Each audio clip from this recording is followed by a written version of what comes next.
Good afternoon, guys. Welcome back to the Kop TV, the voice of football's most famous stand. Liverpool win. Again, I'm currently watching Jurgen Klopp winking to the camera, giving it one of these, and that sums up the feeling of today. A really, really tricky away game, this one. On paper, we have not won there. On and off paper, we've not won there in the Premier League since 2019, and we've broken that hoodoo again today. And again, it was a tough match. A very tough match, just like it was for Manchester United, which we'll speak about very shortly. What a day in the Premier League. 5-1, 4-1, 2-0, 3-1, 5-2, 2-0, all over. But the most important score is Fulham 1, Liverpool 3. Massive, massive 3 points for the Reds that sends us back up to the top of the league. Finally, we're clinical. Finally, we look dangerous every time we broke. And that was with a weaker team, right? And that weaker team really did the job today. So shout out to the Reds. Smash that like button. Get involved in the comments wherever you are in the world. Make sure you subscribe. We've got a great Hot Topics tomorrow morning. Going to be with Loz from True Geordie. So make sure you watch that one, people. Right, let's get into this then. Right, the game starts off 3 minutes in. Massive, massive chance for Luis Diaz, which I was thinking again. Is this going to come back and bite us? Why do we not score early? Why do we not give them a headache to think about in the early exchanges? Why is it always us? But we started like the home team today. Yes, Fulham had a couple of periods for 5 or 10 minutes where they maybe pinned us in and looked a little bit dangerous. But apart from the goal, which, you know, everyone threw their body in front of to try and block it in the end, it wasn't good enough. But apart from that goal, they didn't really bother us, really, in terms of, you know, clear-cut chances that they should maybe score. Jurgen Klopp giving it the fist pump to the away fans. Come on, he says. Come on. Giving it a good smile. Yes. And I'm going to be at West Ham next week as well. Hopefully we see more of that then. But Liverpool, 74 points, 33 played, 43 goal difference as opposed to Arsenal's 51. City on 73 points as well, 32 played. So it is in their hands. They can go back to the summit if they win their game against Brighton. But don't forget, we go to Everton. But anyway, back into the game. Again, we should have probably scored again before half-time. But let's talk about the first goal that we do go in front from. We'll talk about maybe Castagne's equalizer. But Trent Alexander-Arnold scores his 6th free kick, direct free kick goal for Liverpool. He's only now behind Steven Gerrard and Jamie Redknapp with 7 and 8 respectively. Did not know that, if I'm honest, that Redknapp had scored more free kicks for Liverpool than Gerrard. But there you go. What a goal it was. And we saw Harvey Elliott go for it under the wall. He tried a silly, silly effort, really. Maybe 2 or 3 minutes before. Move out the way, put the ball down. Right footer's dream, really, on that side.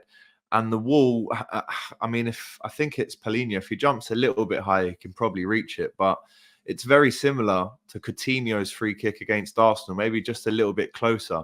But Coutinho's free kick against Arsenal at the Emirates 2016, first day of the season. Who remembers that? What a goal. What an advert, by the way, that Trent is rolling out week on week since he's come back with the passes, the 70-yard diags, the whips in, crosses. Again, Diaz should have scored that early one. But for him to whack a free kick in again, wearing these Preds, like he scored in against Man City, Adidas are getting an absolute bargain of a PR roller coaster from Trent in these boots so far. And they're his own boots. That's what makes it even more special. Gives it one of these to the crowd. I don't know what that was about, but I liked it. And Trent, that is an absolute beauty. And in my opinion, in our top 5 Premier League free kicks of all time, I'll be honest. Risa against United. Redknapp scored a couple of screamer free kicks. Fowler scored a couple. Trying to think of more. Gerrard's obviously scored a lot, but I mean, to get it over the wall and down the other side and right into the top left-hand corner as a right footer, that takes some beating, I'll be honest. So that's up there with Coutinho. So listen, we go in to the kind of 35-minute mark, 40-minute mark, controlling the game. The possession stats were heavily one-sided. It was around 85-15 at one point in the first 10 minutes. And then we give away a silly... Do you know what? I won't even say we give it away. Because looking back, I think it's a foul on Endo. I don't want to be that guy because obviously we've won the game and we can celebrate that. But for me, Endo is clearly fouled by Iwobi, who wins the ball back, goes out wide. It comes in. We don't clear it and it lands to Castagne, who scores his first goal in a year. first goal for Fulham as well. So at that point, you're thinking, typical. You know, we just wanted to get to half time, see out that lead, and we've conceded right at the death. So naturally, knowing the bench, which in the last 2 weeks we've seen maybe the best benches Liverpool have ever had in the Premier League. You're talking number 8, 9, 10, and 11 all on the bench, and then everyone else around that, the Simicases, the Gomezes, etc. What a bench it was. So you're thinking, right, second half starts 1-1. At what point will we look to the bench? Gary Neville in commentary said maybe 60 minutes if nothing changes. And again, from 45 to the goal, the second goal in the 52nd minute, it was very side to side, back and forth with the goalkeeper. I mean, Alisson, the amount of touches he's had since he's come back is incredible. And you were thinking, right, looking at the bench, and then out of nowhere, Ryan Gravenberch, after a great win back from a stray Iwobi pass, we get it quickly to Gakpo, who feeds it in to Elliott, who I think then gives it to Gravenberch, and that is a great goal. And listen, this comes 2 days after he's been linked with the move to Galatasaray.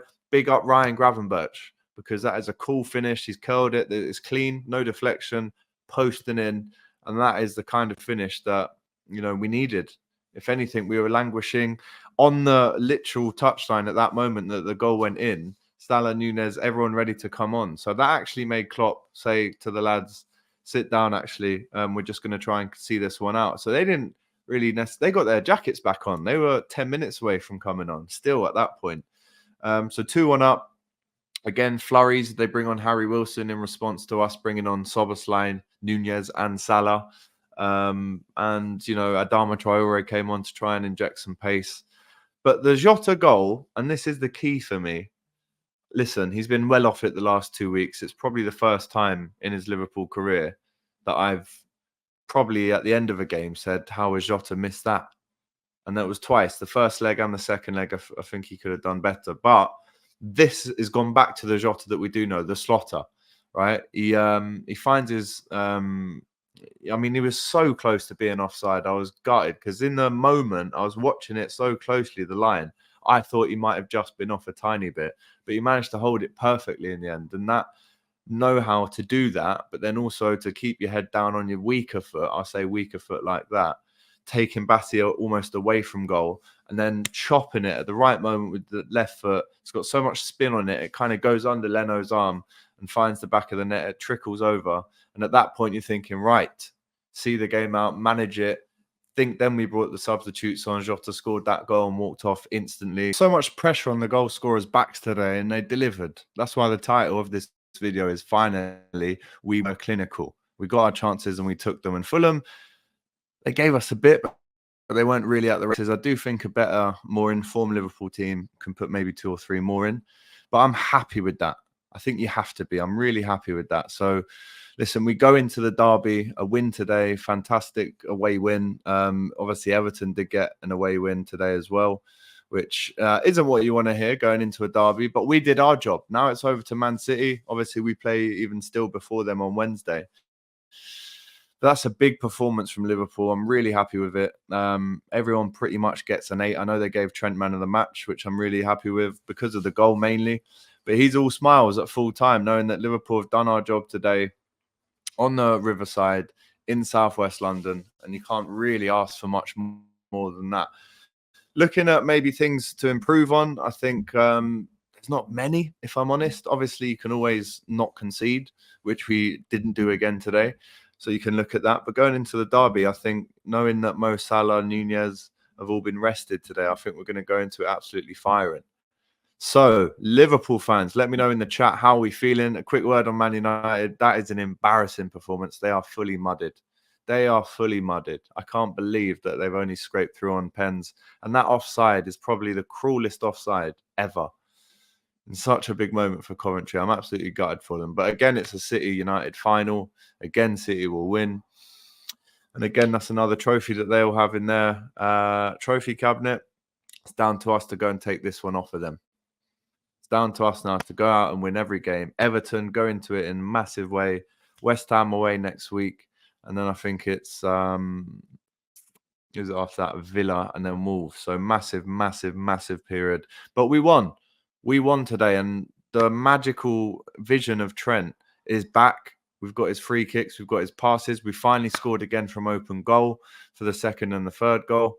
So there's just so many plus points for Liverpool today, and we saw the game out in a really smooth, calm way in the end as well. So I'm absolutely buzzing with it. I can't lie.